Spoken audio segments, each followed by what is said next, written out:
Hi guys! So may chika lang ako. Itong video na to para to sa mga baguhan na kagaya ko na alam mo yung marami pa tayong hindi alam dito sa mundo ni Mita.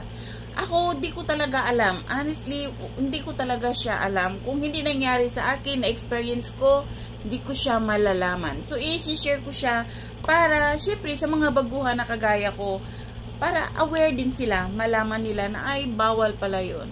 So guys, ito kasi siya, 'di ba? Nung nakaraang araw, kailan ba?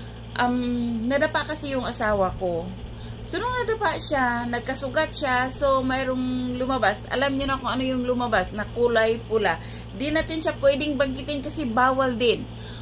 Ngayon, binidyohan ko kasi di ko naman alam na bawal pala siya. Na kahit ano, kahit na yung mga hayop na mayroong lumabas na pula, mga matutulis na bagay, hindi pala siya pwede dito sa mundo ni Mita. Ngayon, in-upload ko kasi nga excited pa ako kasi ang akala ko okay lang kasi nga 'di ba? Nako, nung pagka-upload ko, nung tiningnan ko siya gabi na, nung natingnan ko, nako, nagka-violation ako. O, diba?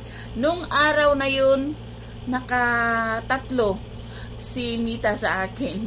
Kasi nga, di ko alam eh. Malay ko ba na bawal pala yun. So, yun. So, guys, sa mga baguhan, mag-ingat at kailangan nating mag-observe. At basahin na lang ang mga rules. Kasi, sad to say, tamad talaga akong magbasa, guys.